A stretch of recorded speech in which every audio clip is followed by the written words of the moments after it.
Hello and welcome back to my channel. This is Andy in Singapore. If you haven't done so, I'd like to remind you to like and subscribe to my channel because I need all the support I can get from you. Thank you very much. In today's video, we are going to do a review of this Addiesdive AD2066. So I unboxed this watch late last year, and big disclaimer here, Addiesdive has sent me this watch. I don't have to return the watch after doing the review. So for those of you who are familiar with AliExpress watches, Addiesdive is one of the watch brands found there. They previously specialized in dive watches, and I think they made lots of diver homage. Now on to the watch for review today, the AD2066. Now this is quite different from the usual watches launched by Addiesdive. Previously they sort of specialize in dive watches as the brand implies, right? Addiesdive.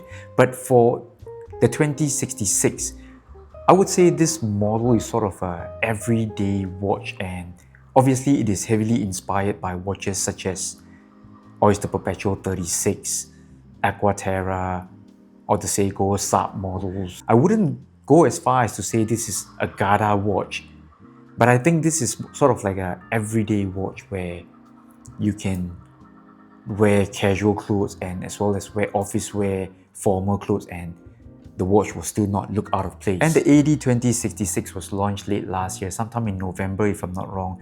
They have 3 different colorways. Of course, I picked this one, which is the mint green. And this is the best looking color of them. So this version I'm holding on to is a full stainless steel configuration with bracelet. And I would say for this price point, it is a great watch. It comes in typically at around $67 to $69 depending on when you're buying it. So AliExpress, they have sale every now and then. Every week or so they will have sale. So log on and do a quick check on Addiesdive store. And this is essentially a quartz model.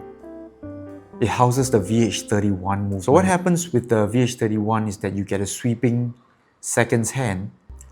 At least it looks like it is sweeping. Okay, so in actual fact, there are many ticks within a second, but you know, if you look at it with the naked eye, it looks like it's a sweep, like a mechanical watch, but it is a quartz movement, and I think the accuracy and the battery life is very typical of a quartz movement. About 2 to 3 years, you need to do a battery replacement. Also interesting to note that Addiesdive has not used their usual logo on this watch.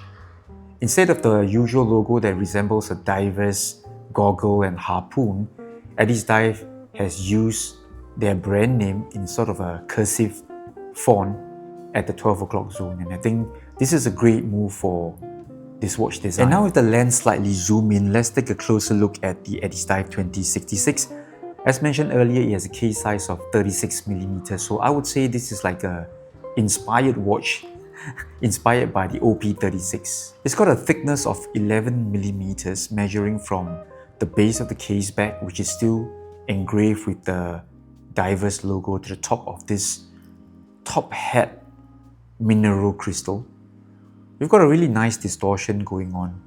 Not overly exaggerated, but it does add to the vintage charm to the watch. Lug width on the 2066 is 19mm. Not a problem, because these days you can easily find nice 19mm straps. The L to L on the 2066 is 46mm. And we do have a female end link here. So obviously this is going to help a lot in terms of wearability. We've got a screw down crown, and this is a signed crown with the Addiesdive Divers logo. So the watch here has 100 meters water resistance. It is also nice to note that this watch is rather light, coming in at around 112 grams. This is with the bracelet unsized. Now let's talk about the build quality as well as the case design of the 2066. Overall, I would say the build quality, the finishing is pretty decent for its price point. For under $70, come on, we have to be very realistic. So in terms of build quality, I don't see any problems. I'm liking the good mix of brush and polished surfaces on this watch. So I also like this look of the polished bezel. Now it doesn't sit too tall. Of course, they've added this dome crystal here, this top hat crystal, to give it more of a vintage look. We've got a solid link bracelet with solid end links. a mill scissor. One small problem I see with the bracelet is that it has too much of a give or flex. So just have a look. It seems like the tolerance could be improved on this bracelet. So I'm moving the links. You can see that the gap here is rather big. At the first link here, the gap here is very much wider than the rest of the bracelet, and I think perhaps the tolerance here could be improved. Moving on to the dial color and design. So there's no doubt that the mint green version is the best looking among the three different colorways. We also have a very simple dial layout. There is no date complication on the VH31.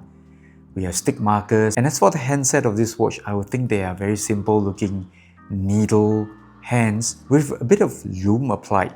So overall, this dial here is a very refreshing look to it, and I would say legibility is really good. Now let's check out the lume on the Addiesdive AD2066. It's got really small plots of lume application on the markers as well as the needle handset. So I wouldn't say this is a lume monster, but you can see over here that it gets the job done.